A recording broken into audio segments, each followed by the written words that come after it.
വർഷത്തിൽ 363 ദിവസം മനുഷ്യന്മാർക്ക് വേണ്ടിയിട്ടും ബാക്കിയുള്ള 2 ദിവസം ദൈവത്തിന് വേണ്ടി പ്രവർത്തിക്കുന്ന ഒരു എയർപോർട്ട് കേരളത്തിലുണ്ട്. 363 ദിവസം ഈ വിമാനത്താവളവും അതിൻ്റെ റൺവേ എല്ലാം അതിനോടനുബന്ധിച്ച എല്ലാ ഭാഗങ്ങളും ആളുകൾക്ക് വേണ്ടി, പബ്ലിക്കിന് വേണ്ടി, 2 ദിവസം പത്മനാഭന് വേണ്ടി. ലോകത്തിലെ തന്നെ വമ്പൻ വിമാനങ്ങൾ പറന്നിറങ്ങുന്ന ട്രാക്കിലൂടെ ആന എഴുന്നള്ളുന്ന പരമ്പരാഗത വിശ്വാസത്തിന്റെയും ആഘോഷത്തിന്റെയും മണ്ണ് ഇത് പത്മനാഭന്റെ മണ്ണ്. നൂറ്റാണ്ടുകളായി പത്മനാഭ സ്വാമി ക്ഷേത്രത്തിലെ പൈങ്കുനി അൽപ്പസി ഉത്സവങ്ങളുടെ ഭാഗമായുള്ള ആറാട്ട് ഘോഷയാത്ര ശംഖുമുഖം കടപ്പുറത്തേക്കാണ് പോകുന്നത്. 1932 തിരുവനന്തപുരം എയർപോർട്ട് നിർമ്മിക്കുന്നതിന് തൊട്ട് മുൻപ് വരെ ക്ഷേത്ര ആറാട്ട് ഈ വഴിയിലൂടെയായിരുന്നു. തിരുവിതാംകൂർ രാജവംശത്തിന്റെ പാരമ്പര്യം അനുസരിച്ച് ഭഗവാൻ ആറാട്ടിനായി പോകുന്ന പാത മാറ്റാൻ കഴിയില്ലെന്ന് അന്നത്തെ രാജാക്കന്മാർ നിശ്ചയിച്ചിരുന്നു. വള്ളക്കടവ് വഴി ശംഖുമുഖത്തേക്ക് പോകുന്ന ഈ ഘോഷയാത്രയിൽ തിരുവിതാംകൂർ രാജകുടുംബങ്ങൾ ഉടവാളുമേന്തി അകമ്പടി സേവിക്കുന്നു. പത്മനാഭന്റെ വിഗ്രഹങ്ങൾ ശംഖുമുഖത്ത് സ്നാനം ചെയ്യിക്കലാണ് ഈ ചടങ്ങ്. എന്നാൽ പിന്നീട് സ്ഥാപനമായ എയർപോർട്ട് റൺവേയിലൂടെയാണ് ഈ പുരാതന പാത കടന്നു പോകുന്നത്.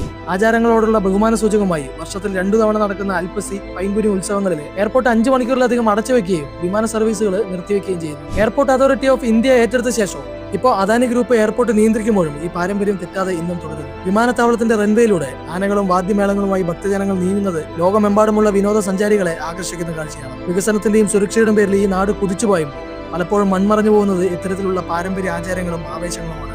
ആധുനികതയുടെ ചിറകുകൾ പാരമ്പര്യത്തിന് വഴിമാറി കൊടുക്കുന്ന the real Kerala story share ചെയ്ത് എല്ലാവരിലേക്കും എത്തിക്കുക. ഇതുപോലുള്ള ഡെയിലി അപ്ഡേറ്റ്സിന് വേണ്ടി ഇപ്പോൾ തന്നെ ക്ലിക്ക് ചെയ്യുക.